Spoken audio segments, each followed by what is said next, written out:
खरंच हा तुमचा सहवास एकसारखा मला प्रिय वाटतो ना. कित्येक दिवस वाटत होता आमच्या मनाच्या ठिकाणी आपण जास्त वेळ थांबावं, पण कर्तव्य असल्या कारणाने आपण शांत चिंता करू नका. हा तुमचा सहवास आम्हाला प्रिय वाटतो. सहवास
आशीर्वाद.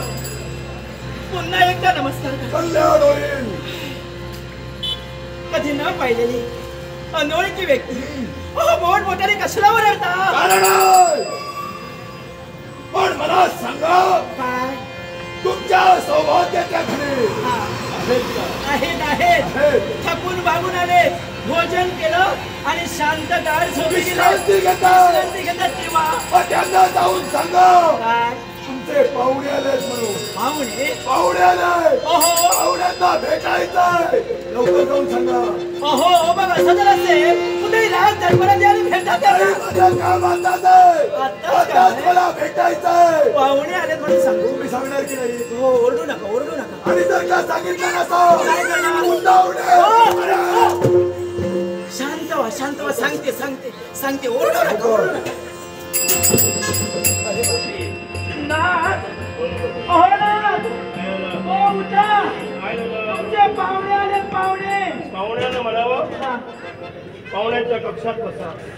सांगते. तयार केली आपण नंतर भेटूया. हो सांगते. त्यांनी सांगितलं आमचा एक पाहुण्यांचा कक्ष आहे, त्या कक्षात तुम्ही बसा. इथं भोजनाची व्यवस्था केली. भोजन करा, विश्रांती घ्या. भोजन करण्यासाठी आलेलो नाही. भोजन करायला मला महत्वाचं हितगुज साधायचंय. महत्वाचं. आणि जर का सांगत नसाल तर पुन्हा ओरडे. सांगते स्वामी, कक्षात बसायला सांगितले पण ऐकण्यासाठी तत्पर होत नाही. महत्वाचं म्हणजे तुमच्यापाशी काम आहे. त्याला म्हणावं उदय दरबारी हो सांगते. अरे राजा,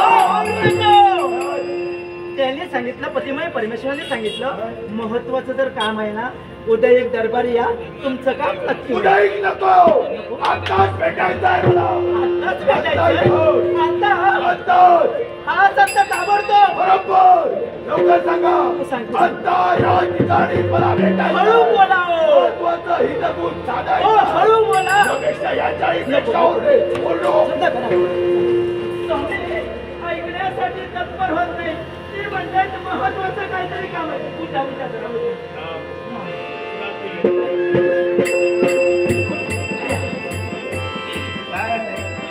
सगळं विश्रांती घेण्यासाठी म्हणून तो प्रवेश केला. हो हो हो आणि पाहुण्याला हीच वेळ होती भेटायची. रंगाच्या रंग पाहुण्यांच्या. हो काहीतरी संकट निर्माण झालं. नक्की कोणी तुझी जाती बांधून वाईट झालं. असं नाही. हो चौकशी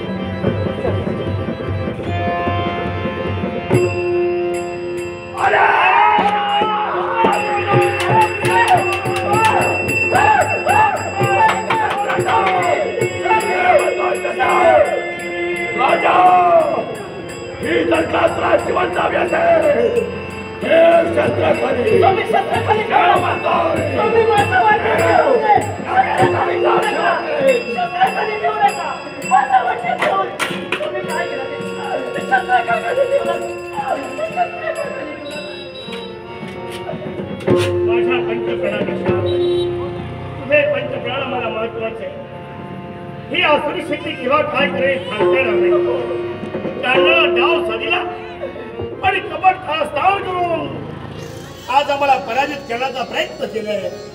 हे शिकासूर हे कर्म तुझं बऱ्याच राजा वाईट कर्माला गेला असता लवकर वर्षी माझ्या मुलावर शब्द बाहेर पडले होते. एक ना एक दिवस तरी तुझा काळ म्हणून तुझ्या समोर येईल. यावेळी तुला मी निशस्त्र केलंय.